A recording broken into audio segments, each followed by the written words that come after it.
एक मिनट के अंदर बिजनेस स्टडीज के 20 मोस्ट इंपॉर्टेंट टॉपिक्स बता रहा हूं बेटा। अगर अभी तक कुछ भी नहीं पढ़ा है तो कम से कम इन 20 टॉपिक्स को एग्जाम में पढ़ के जाना। अगर अच्छे से पढ़ाई हो चुकी है तो ये 20 टॉपिक्स को बढ़िया से एग्जाम में रिवाइज करके जाना। इनको तो छोड़ना ही मत बिल्कुल किसी भी हालत में।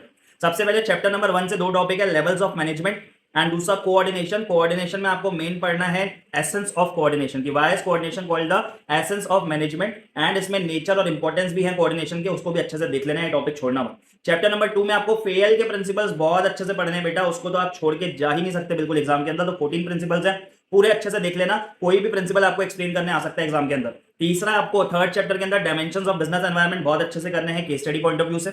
चैप्टर नंबर 4 में आपको प्लानिंग की प्रोसेस करनी है बहुत अच्छे से। उसके अलावा आपको टाइप्स ऑफ प्लान्स बहुत अच्छे से करने हैं। अब टाइप्स ऑफ प्लान्स में भी अगर मैं इंपॉर्टेंट मार्क कर दूं आपको तो ऑब्जेक्टिव, पॉलिसी, स्ट्रेटेजी और बजट, ये 4 टाइप्स ऑफ प्लान्स तो बहुत अच्छे से करके जाना बेटा। चैप्टर नंबर 5 में आप डिफरेंस पढ़ना फंक्शनल और डिविजनल स्ट्रक्चर का, ये case study point of view से भी बहुत इंपॉर्टेंट टॉपिक है, आइडेंटिफाई करने के लिए आता है। उसके अलावा डेलीगेशन एंड डिसेंट्रलाइजेशन छोड़ के मत जाना बिल्कुल भी, बहुत इंपॉर्टेंट टॉपिक है, एग्जाम में आपको इससे क्वेश्चन देखने को मिल सकता है। नेक्स्ट चैप्टर नंबर 6 में स्टाफिंग की प्रोसेस आपको बहुत अच्छे से करनी है। उसी के साथ साथ आपको methods of training, on the job, of the job. On the job में 3 मेथड्स हैं, ऑफ द जॉब में 1 मेथड है, इसको अच्छे से एग्जाम में करके जाना है। चैप्टर नंबर 7 में मोटिवेशन वाले जो टॉपिक है उसके अंदर 2 बातें आती है, मास्लो की need hierarchy theory and motivation के लिए जो इंसेंटिव्स दिए जाते हैं एम्प्लॉइज को, फाइनेंशियल एंड नॉन फाइनेंशियल, अच्छे से करके जाना। नेक्स्ट आपको कम्युनिकेशन के barriers, very very important, exam में केस स्टडी से एक्सपेक्टेड है, आपको बैरियर्स ऑफ कम्युनिकेशन पूछे जा सकते हैं, बहुत अच्छे से इस टॉपिक को रिवाइज करना बेटा।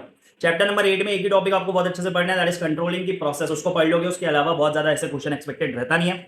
चैप्टर नंबर 9 में आपको फाइनेंशियल डिसीजंस अच्छे से करने हैं, उसमें भी पर्टिकुलरली आपको फाइनेंसिंग और डिविडेंड डिसीजन, ये दोनों बहुत अच्छे से करने हैं बेटा फाइनेंशियल डिसीजंस के अंदर। साथ ही साथ factors affecting fixed and working capital बहुत अच्छे से करके जाना, एग्जाम में क्वेश्चन इससे एक्सपेक्टेड रहेगा फिक्स्ड एंड वर्किंग कैपिटल से। चैप्टर नंबर 10 में आपको प्राइमरी और सेकेंडरी मार्केट का डिफरेंस अच्छे से प्रिपेयर करना है, एग्जाम पॉइंट ऑफ व्यू से हाईली इंपॉर्टेंट है। साथ ही साथ objectives and functions of SEBI, highly important topic from exam point of view, SEBI से क्वेश्चन आएगा ही आएगा, या तो ऑब्जेक्टिव्स का या तो फंक्शंस का। चैप्टर नंबर 11 से आपको अच्छे से पढ़ना है बेटा फैक्टर्स अफेक्टिंग प्राइस, प्राइस को कौन कौन से फैक्टर्स अफेक्ट करते हैं बहुत अच्छे से देख के जाना। साथ ही साथ मार्केटिंग मिक्स के अंदर प्रमोशन वाला जो एलिमेंट है दैट इज वेरी इंपॉर्टेंट, उसमें एडवर्टाइजमेंट और सेल्स प्रमोशन और साथ ही साथ पब्लिक रिलेशन अच्छे से करना।